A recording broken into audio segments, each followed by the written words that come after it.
نحمده ونصلي على رسوله الكريم. محترم مسلمانانو، نننی ویډیو زما د زنانو د یوې مسلې متعلق ده او هغه دا ده چې زنانو ته چې کوم بیماری راځي په هر میاشت کې عموما راځي د حیض بیماری، چې کومه زنانه بالغه وي او کومه زنانه چې ماشومه ده یعنی بالغه نه ده نو عام طور هغې ته نه راځي. دغه رنګې چې کوم ده یو زنانه ده هغه آیسه نه ده، کوم چې آیسه ده هغه عام طور باندې 50 یا دین اور بره شي په دغه وختونو کې نو هغې ته چې کوم دی بیا نه راځي او نور چې د دې نه لاندې دي نو دغې زنانو ته دا بیماري هره میاشت کې عموما راځي. نو عام طور باندې معاشره کې کتلی شي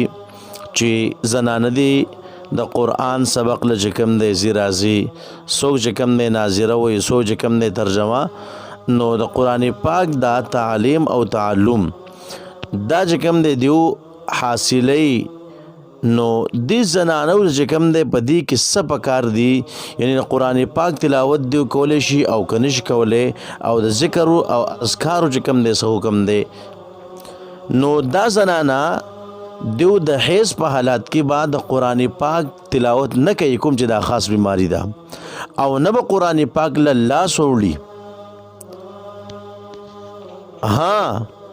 دا زنانه چې کوم دی که عام ذکر اذکار دي دا کولی شي او یا د قرآن پاک هغه آیاتونه چې هغه د دعا په طور باندې استعمالیږي نو هغه چې کوم دی بیا ویلی شي. خو لکه مثال په طور باندې دا سوارلۍ نه چې کوزیږي خلکو نو د هغې متعلق دعا ده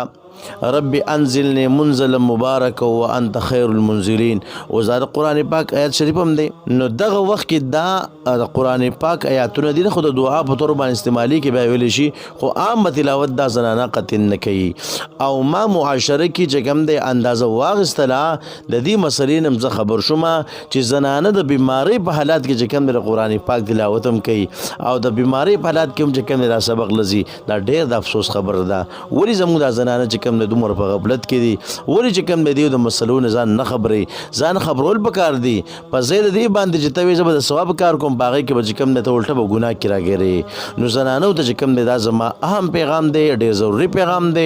او کم نارینه چې زما د اواز اوري نو هغه له پکار دي چې هغه دا پیغام چې کوم دی خپل کوروالو ته او زنانو ته مخکې چې کوم دی هغه ورسوي چې داسې نه چې دغه زنانه په غفلت کې داسې په غلط طریقه باندې روان نه وي او هغه په غلطه مسله باندې روان نه وي. نو الله رب عزت به دې خبرو باندې مونږ د عمل کو توفیق راکړي. وما علینا الا البلاغ.